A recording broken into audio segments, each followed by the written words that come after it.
If you're looking for your first full-frame mirrorless camera or thinking about upgrading from an older crop sensor body, the Nikon Z5 II and Canon EOS R8 are two names you'll want to check out.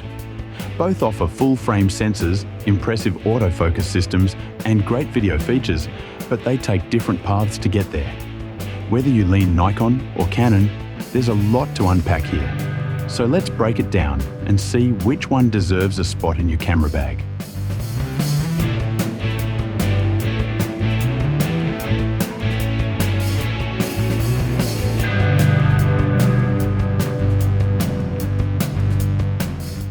The Nikon Z5 II feels like a true enthusiast-level camera.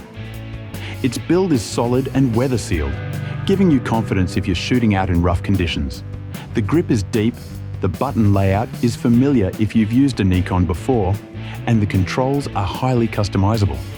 That 3.2-inch vari-angle touchscreen is not only fully articulating, but also sharp with 2.1 million dots, making it easy to navigate menus and review shots on the go. Plus, it has dual UHS 2 SD card slots, a feature that serious shooters will really appreciate for backups or separate video storage. Canon's EOS R8, on the other hand, is all about being lightweight and portable. It weighs less and feels smaller in hand compared to the Nikon, which is great if you're traveling or vlogging. Its 3.0-inch vari-angle touchscreen is slightly smaller and not quite as sharp as Nikon's, but still very usable for framing shots or shooting from awkward angles. However, it only has a single card slot, which might be a downside for pros or hybrid shooters who prefer redundancy.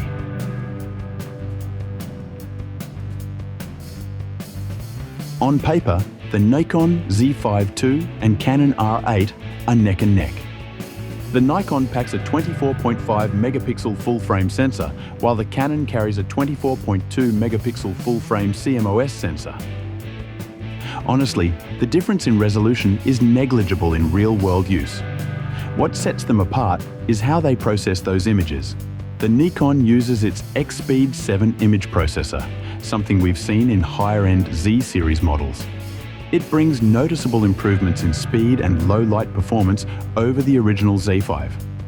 Expect cleaner images at higher ISOs and more responsive shooting overall. Canon's R8 uses the same sensor found in the more expensive EOS R6 Mark II, and that's a good thing. It delivers excellent dynamic range and color reproduction, especially for skin tones. It also supports Canon Log 3 and 10-bit internal recording, giving video shooters more flexibility in post.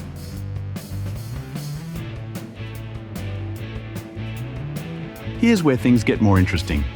Nikon's Z5 II introduces its 9-type subject detection AF, an upgraded autofocus system that recognizes people, animals, and vehicles with better precision than before.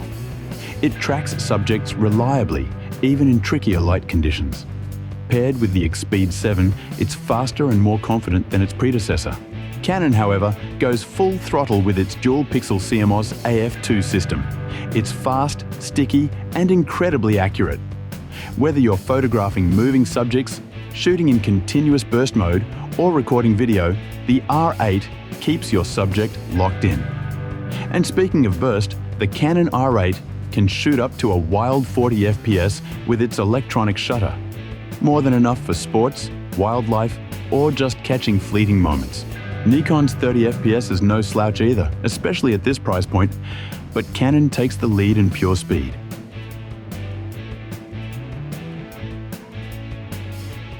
Both cameras are solid hybrid options, but the Canon R8 leans more heavily toward content creators and vloggers.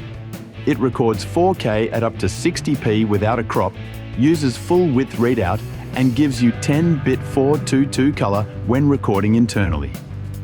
That's great news for anyone doing color grading or shooting in Canon Log 3 for a cinematic look. It also includes features like vertical video mode and movie digital IS, which helps stabilize handheld footage. The Nikon Z5 II supports 4K video, though it's capped at standard frame rates up to 30 FPS, And while it uses the full width of the sensor, it doesn't offer 10-bit internal recording or Canon's level of video-centric features. Still, it's very capable for casual shooters and those doing hybrid work. One nice advantage of the Canon is the inclusion of both microphone and headphone jacks, while Nikon offers mic input but skips the headphone out. If you monitor audio while filming, that could sway your decision.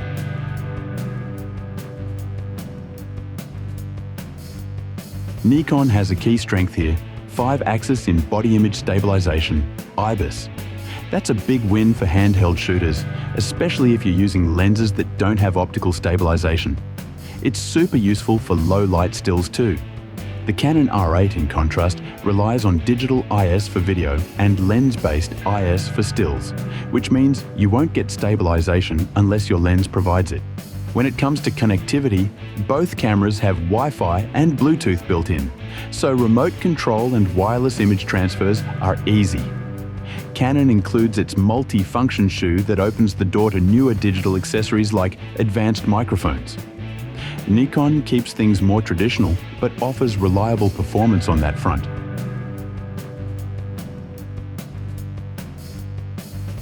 Battery life is one of the few areas where Nikon really pulls ahead. The Z5 II, thanks to its larger body and more efficient power management, lasts longer on a full charge. It's more suited to long shoots or all-day sessions without worrying about packing multiple spares. The Canon R8 uses a smaller battery, which means you'll definitely want extras on hand if you plan on a long day of shooting or filming. Storage-wise, Nikon wins again with dual UHS 2 SD card slots. Whether you want overflow, backup, or separation of RAW and JPEG files, the extra slot gives you options. Canon sticks with a single card slot, which is fine for many users, but might feel limiting in professional settings.